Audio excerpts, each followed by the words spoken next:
অবশেষে আমিও মেনে নিতে বাধ্য হলাম। সময়ের সাথে সাথে আপন মানুষগুলোও বদলে যায়।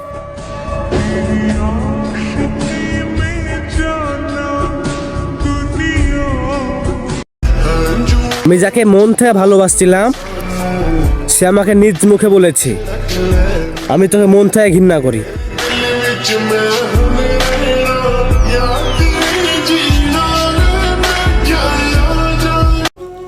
কষ্ট সবার আছে, কারো বেশি কারো কম, হ্যাঁ এটাই মেনে নিতে হবে সবাই।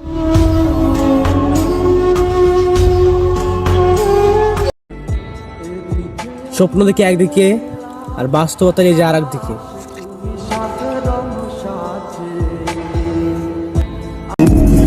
আমার কেউই নাই, আমি নিজেই আমার।